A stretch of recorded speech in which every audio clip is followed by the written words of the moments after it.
নমস্কাৰ গুণোৎসৱৰ দ্বিতীয় পৰ্যায় 2017 চনৰ যি কুৱেশ্যন পেপাৰ অষ্টম শ্ৰেণী আছে তাক মই ভিডিঅ'টো বনাবলৈ লৈছোঁ। তাৰ ওপৰত ভিডিঅ'টো মানে মই প্ৰশ্নখিনি পঢ়ি দিম আৰু ইয়াৰ চাৰিটাৰ ভিতৰত এটা উত্তৰ হ'ব। দুটা উত্তৰ চাই কৰা হৈ আছে যিহেতু অষ্টম শ্ৰেণী পাঠ্যপুথিৰ লগত মই ইমান জড়িত নহয়, ক্লাছ 5লৈকেহে পঢ়োৱা হয়। সেয়েহে ইয়াত কি আছে কি কথা ইমান সবিশেষ নাজানো। সেই যিখিনি মোৰ ভিতৰত পৰে মানে জ্ঞানে ঢুকি পোৱাৰ ভিতৰত সেইখিনিলৈকে মই ক'বলৈ যত্ন কৰিম।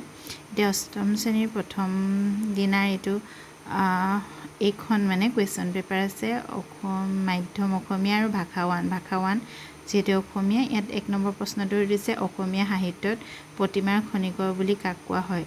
ইয়াত 4টা অপশ্যন দিছে আনন্দ চন্দ্ৰ আগৰৱালা, চন্দ্ৰকুমাৰ আগৰৱালা, হেমচন্দ্ৰ গোস্বামীক আৰু লক্ষীনাথ বেজবৰুৱাক। ইয়াত বি নম্বৰটো শুদ্ধ উত্তৰ দিয়া হৈ আছে চন্দ্ৰকুমাৰ আগৰৱালা। দ্বিতীয়তে আছে শৰাইঘাটৰ ৰণ কাৰ মাজত হৈছিল। এইতে দিয়া হৈছে ইংৰাজ আৰু আহোম, বিত দিয়া হৈছে কোচ আৰু আহোম, চিত দিয়া হৈছে মোগল আৰু আহোম, ইংৰাজ আৰু মান। কিন্তু আমি সকলোৱে জানো যে মোগল আৰু আহোমৰ মাজত শৰাইঘাটৰ ৰণ হৈছিলে। 3 নম্বৰত আছে ডায়েৰী লিখাৰ সময়ত এন ফ্ৰাংকৰ বয়স কিমান আছিল। এন ফ্ৰাংকৰ ডায়েৰী সকলোৱে পঢ়িছোঁ। বিখ্যাত হিটলাৰৰ দিনত যি ইহুদীসকলৰ যি অৱস্থা হৈছিলে তাৰ ওপৰত এন ফ্ৰাংক নামৰ এগৰাকী যুৱতীয়ে ডায়েৰী লিখিছিলে, তেওঁলোকে কেনেদৰে সেই সময়ত ছাৰ্ভাইভ কৰিছিলে তাৰ ওপৰত। ইয়াতো 4টা অপশ্যন আছে 10 বছৰ, 15 বছৰ, 20 বছৰ। ইয়াত 13 বছৰ দিয়া হৈ আছে ৰাইট ডিটো। আৰু 4 নম্বৰত আছে অসমীয়া চুটিগল্পৰ জনক কোন। ইয়াত 4টা অপশ্যনৰ ভিতৰত হেমচন্দ্ৰ গোস্বামী, লক্ষ্মীনাথ বেজবৰুৱা, ভৱেন্দ্ৰনাথ শইকীয়া আৰু মহিম বৰা। ইয়াত লক্ষ্মীনাথ বেজবৰুৱা অসমীয়া চুটিগল্পৰ জনক, সেইটো আমি সকলোৱে জানো। আৰু 5 নম্বৰত আছে কোনটোৰ অতীতৰ ধ্যানমগ্ন যোগী তুমি তপপুণ্য কিৰণেৰে কৰিলা পবিত্ৰ ভূমি। নিৰলে বজাই বিনা কোন কবিৰ কাননত স্বৰ্গৰ বাতৰি আনি দিলা দেৱ মৰতত। কবিতা ফাঁকি কাৰ ধ্যানমগ্ন যোগী বুলি কোৱা হৈছে। কবিতা ফাঁকিক আমি কাক ধ্যানমগ্ন যোগী বুলি কোৱা হৈছে। তাত 4টা অপশ্যন আছে মাধৱদেৱক, হৰিদেৱক, দামোদৰদেৱক, শংকৰদেৱক। ইয়াত ডি নম্বৰ অপশ্যনটো শুদ্ধ দিয়া হৈ আছে শংকৰদেৱক। 6 নম্বৰত আছে মই নাচিম ঢোল মৃদং খঞ্জৰি নাই তোমালোকে চাপৰি মাৰা কথাষাৰ কোনে কৈছিল। এইটো আমি জানোৱেই যে যেতিয়া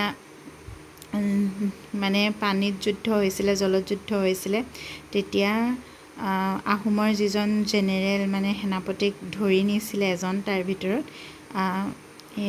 তেতিয়া মোগলসকলে আনন্দ কৰিছিলে আৰু সেই আনন্দৰ সময়ত তেওঁক নাচিবলৈ কৈছিলে যিজনক ধৰি নিছিলে। তেতিয়া কি কৈছিলে ঢোল মৃদং খঞ্জৰি নোহোৱাকৈ তেওঁ কেনেদৰে নাচিব সেই কথাটো কৈছিলে আৰু হাত চাপৰি মাৰিবলৈ কৈছিলে। যেতিয়াই তেওঁলোকে অস্ত্ৰ শস্ত্ৰ এৰি বা নাও চলাবলৈ হাত চাপৰি মাৰিছিলে তেতিয়াই যিজন পৰাজয় বা বন্দী সৈনিক তেওঁ সেই চেগতে পলাবলৈ সক্ষম হৈছিলে। ইয়াৰ ভিতৰত 4টা অপশ্যন দিয়া হৈছে লাচিত বৰফুকন, বি কোৱামিদ্ধ হাজৰিকাই, চি ৰামচৰণে আৰু ডি ৰামসিংহই। ৰামচৰণ আৰু ৰামসিংহ এই দুটা নহয়, লাচিত বৰফুকন আৰু কোৱামিদ্ধৰ ভিতৰত যিকোনো এটা হ'ব। তাৰ ভিতৰতে আমি বি অপশ্যনটো শুদ্ধ উত্তৰ দিয়া হৈ আছে কোৱামিদ্ধ হাজৰিকাই।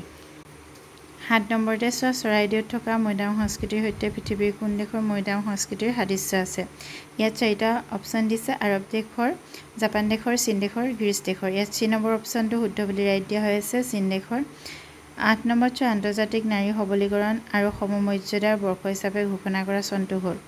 ইয়াত 4টা অপশ্যন আছে 2001, 2005, 2009, 2017। তাৰ ভিতৰত 2001টো দিয়া হৈ আছে।